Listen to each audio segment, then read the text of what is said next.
រូបដែលខ្ញុំដាក់នេះទៅនេះគឺជារូបនៅខាងពោធិ៍សាត់ថ្មដាអ្នកទាំងអស់គ្នាអញ្ចឹងអ្នកទាំងអស់គ្នាកុំធ្វើអាផ្លិចរឿងនៅព្រំដែនដោយសារឥឡូវនេះ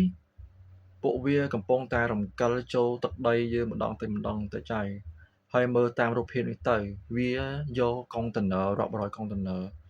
មកបិទនៅកន្លែងច្រកដែលមានប្រជាជនរស់នៅហើយនៅខាងថ្មដានហ្នឹងពួកចិនក៏ខឹងស្ទើរដែរតវ៉ាតតាំងទទេជាមួយវាអញ្ចឹងយើងកុំទាន់អាផ្លិច